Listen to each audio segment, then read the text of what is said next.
Bonjour à tous.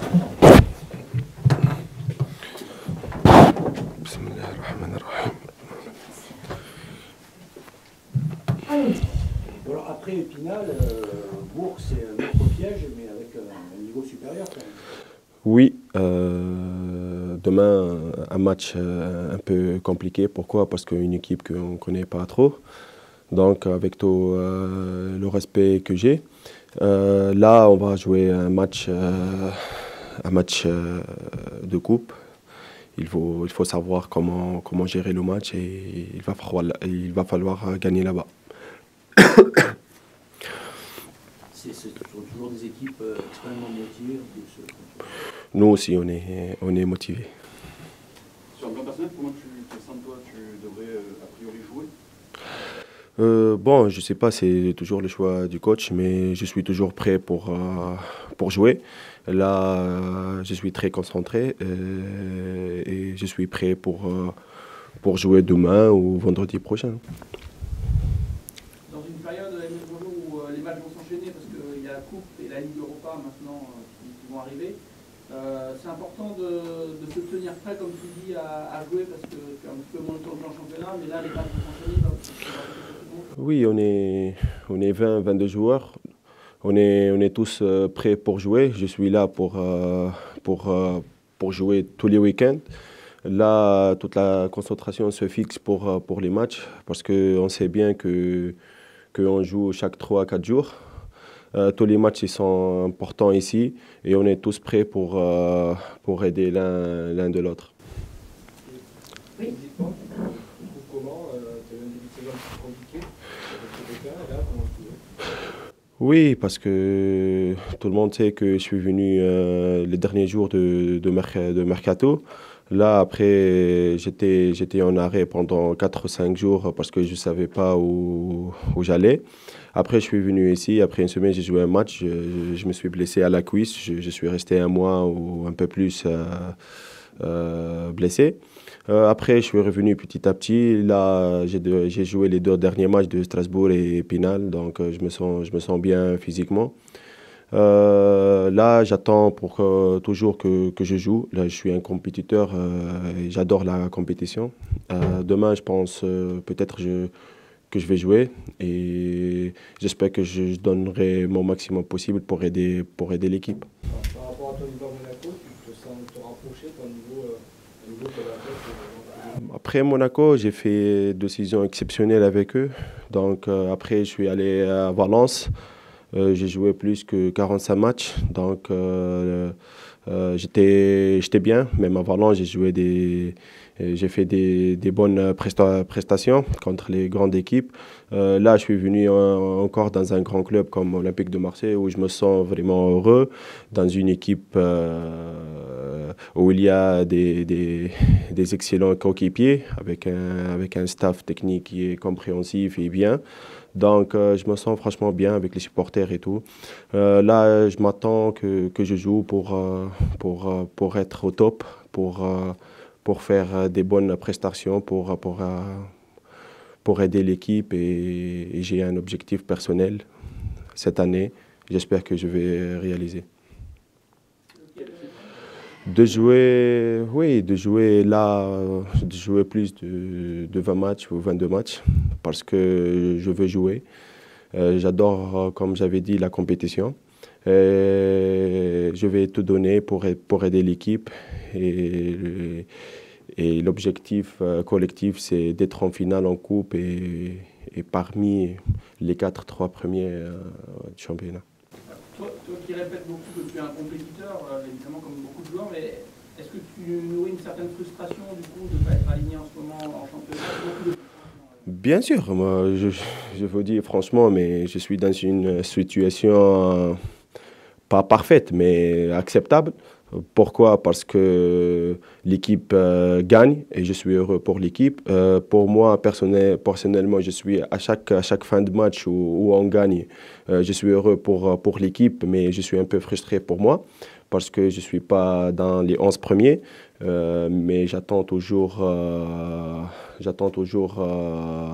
de jouer et je suis très bien, je suis content pour l'équipe et je suis sûr et certain que je vais bientôt rejouer. Tu t'attendais à connaître ces difficultés? Nous, les sportifs, on attend toujours toutes les choses. Est-ce que Rudy Garcia est aussi un coach qui regarde beaucoup les performances à l'entraînement? Parce que évidemment, quand on ne joue pas, c'est difficile de trouver. Oui, bien sûr. Oui, bien sûr, il regarde tout, il est gentil avec tout le monde, il parle avec tout le monde, il fait jouer aussi tout le monde, donc c'est vraiment un coach qui est respecté dans le groupe et on l'aime beaucoup. Oui, vas-y, je t'en prie. Quand tu parles de ton objectif sur les 22 matchs, c'est par rapport à l'objectif que tu as peut-être en juin prochain? Bon, franchement, je ne pense pas trop en juin prochain parce que toute la concentration se fixe ici à l'Olympique de Marseille. Après, c'est pas mon problème si le coach ou la fédération ils veulent m'appeler, je serai parce que je suis tunisien comme tout le monde. S'ils ne veulent pas, voilà, je vais faire mes vacances tranquilles et revenir ici jouer, faire la préparation. Comment tu vois même cette lutte à 3, là, Lyon, Monaco, Marseille pour la deuxième place, le podium, ce sera Nous, notre objectif, c'est être parmi les 4 premiers. Après, on a toujours des ambitions. Pourquoi pas être deuxième ou troisième, là, on ne sait pas, parce qu'il y a plein de matchs et on pense, nous, les joueurs, le staff, on pense de chaque match où on va jouer, il faut toujours gagner, c'est tout. Après, si on est quatrième, l'objectif est atteint. Si on est troisième ou deuxième, c'est une excellente chose pour nous. Merci beaucoup. Bon, juste un petit Vas-y, peu, je t'en prie, Marion. puisqu'on avait démarré sur la coupe, est-ce que tu as des souvenirs particuliers avec Toulouse ou avec Monaco, de matchs justement très compliqués contre des équipes hiérarchiquement inférieures? Bien sûr, mais contre les équipes comme ça, il faut toujours être concentré, il faut toujours être appliqué aussi, il faut toujours jouer simple et sûrement il y aura d'engagement, il faut lutter. Et ce n'est pas un match facile, donc on sait bien que ça sera un match difficile dans un terrain un peu compliqué. Donc on va tout donner pour revenir à Marseille avec la qualification. Merci. De rien, au plaisir. Merci. Merci.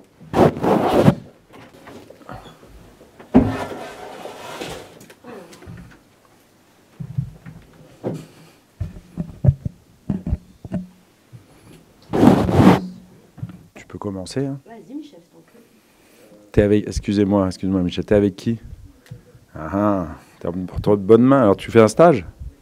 Bon stage à toi, alors. Eh ben, ça serait bien. Ça serait bien. Enfin, je le lirai quand même avant, pour dire que c'est bien. Sur le groupe, j'ai besoin de l'entraînement de cet après-midi pour lever quelques doutes. Ce qui est sûr, c'est que Valère Germain sera indisponible. Il a une petite alerte musculaire au quadriceps, je crois, suite au match de Metz, contre Metz. Donc lui est sûr forfait. Je pense que le petit Christopher Roca n'est pas disponible non plus. Et puis Greg Sertic. Si tout va bien cet après-midi, Jordan Amavi sera dans le groupe. Voilà. Est-ce que Mandanda jouera? Je ne l'aurais pas dit encore à mes gardiens, donc je peux pas vous dire qui jouera dans le but. Non, c'est vrai. Ce soir, vous voyez, avec Elodie, on peut vous donner cette information-là si vous voulez. Ouais, d'accord. Bon, sur ce match de demain, vous êtes en pleine confiance. En plus, la bonne nouvelle est venue hier soir, c'est une place deuxième. Oui, il faut le rester deuxième, et ça, on verra vendredi. Mais effectivement, il faut aussi rester en confiance, et ça veut dire se qualifier demain soir. Voilà, Bourg-en-Bresse est une équipe en difficulté en championnat de Ligue 2. Ils jouent pour se maintenir, mais j'oublie pas qu'ils ont quand même sorti une Ligue 1, 2-0 contre Toulouse le tour précédent. Donc voilà, on sait que ça ne sera pas une partie facile, mais on sait aussi qu'on veut être en quart de finale. Donc voilà, il faut absolument y aller déterminé et continuer sur notre dynamique actuelle. Avant de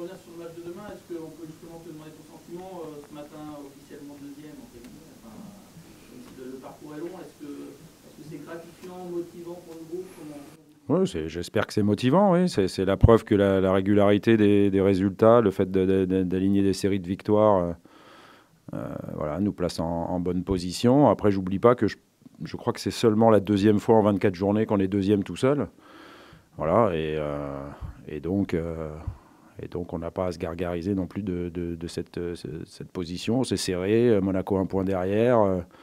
Le grand perdant du week-end, c'est Lyon, qui est passé à 3 points derrière. Et donc, voilà, on a profité de la situation et de la confrontation directe entre les autres. Mais il a surtout fallu faire le travail contre une équipe de Metz, voilà, qui n'avait rien à voir avec celle du match aller et du relégable du match aller. Donc voilà, pour l'instant, tout va bien.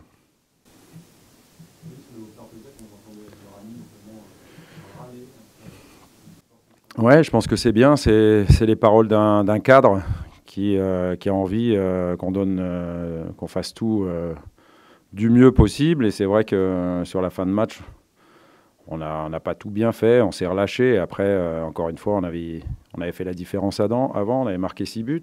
Et puis c'est surtout que ça permettra de ne pas s'enflammer, de rester les pieds sur terre. Ça m'a permis, moi surtout, de voir avec les gars et de les rappeler justement à la concentration de chaque minute, de chaque seconde, parce que chaque détail peut compter à la fin du championnat. Bah, les gars doivent rester, voilà, comme je leur ai dit, humbles, travailleurs. On s'est aperçu à la fin du match que le dernier était capable de nous mettre 2 buts en 5 minutes. À partir du moment où on bafouait les fondamentaux, on ne faisait plus les efforts, on ne travaillait pas à 11. Voilà, on a payé cash notre lâchement. Et donc cette équipe, elle a besoin tout le temps d'être à 100%, c'est ce que je leur ai dit. Et ça devrait être, j'espère, une bonne leçon. Cette alerte, finalement, elle est bien, elle tombe bien avant de jouer contre les autres. Franchement, oui, je ne dis pas que je préfère avoir gagné 6-3 que 6-0 ou 6-1, mais c'était une bonne piqûre de rappel. Voilà, si les gars avaient besoin de retomber les pieds sur terre, ils l'ont fait en 5 minutes. Et encore une fois, pour la suite des événements, je pense que c'est pas une si mauvaise chose que ça. Quand on regarde le classement, bon, là, vous êtes deuxième, vous avez surtout 14 points d'avance, ce qui est l'objectif affiché en début de saison, à pouvoir être minimum 4e. Ouais. Est-ce que du coup, maintenant on a une sensation que tout est bonus, que vous avez encore plus les gros? Pas encore, non. Non, pas encore. Mathématiquement, rien n'est fait. C'est un bon matelas de sécurité par rapport au 5e. Et puis on regarde devant, on regarde pas derrière. Mais bon, à cette question, on pourra éventuellement répondre oui le jour où mathématiquement on sera sûr d'être dans les 4 premiers et que l'objectif officiel sera atteint. Pour l'instant, c'est pas le cas. Est-ce que dans le vestiaire, maintenant, l'objectif est forcément une place au podium minimum? Non, l'ambition, c'est de garder la 2e place. Donc on doit tout faire pour être capable de ça à Saint-Étienne sur un match qui est difficile. Mais pour l'instant, on ne peut pas parler de Saint-Étienne parce que d'abord, il faut rester sur la bonne dynamique en se qualifiant à Bourg-en-Bresse, évidemment. Sur Emmanuel Billon, qui était votre Ouais. son plaisir collectif et sa frustration individuelle, comment tu juges toi ses débuts à l'OM et Oui. derrière la charnière Roland? Non, il est de mieux en mieux. Ses prestations sont meilleures. Il est arrivé tardivement, il a joué vite, il s'est blessé. Il a fallu qu'il se refasse une préparation athlétique. Donc, lui, comme le groupe, est de mieux en mieux. De toute façon, dans la grande majorité des cas, à chaque fois qu'un joueur rentre dans cette équipe, il se comporte bien et il prend plaisir à jouer avec ses coéquipiers. Je pense que c'est aussi la qualité du groupe de pouvoir faire quelques changements et de ne pas perdre en performance, on va dire. Donc, ça tombe bien parce qu'on a encore énormément de matchs. On va jouer un 2e match demain, donc ça, c'est pas un problème. Un 3e ensuite en 6-7 jours à Saint-Étienne vendredi, mais après on aura 6 jours et donc une mini trêve pour nous pour se reconcentrer. Mais après ça va être sans arrêt et donc on aura besoin de tout le monde, voilà, des men et de tous ceux qui n'ont pas joué le dernier match par exemple. Un mot sur vendredi, Saint-Étienne, c'est le même principe pour Rémi Keller? Bon, on répondra à ça, Jean-Claude, je sais pas, quand on se verra, et je pense qu'on va se voir rapidement. Ouais.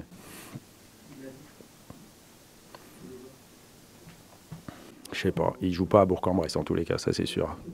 Ouais. Dernière question, vas-y. J'avais un peu décalé, donc j'attendais la fin. Je voulais juste savoir, vous dites, bon, on a vu Luis Gustavo hier à l'anniversaire de Neymar.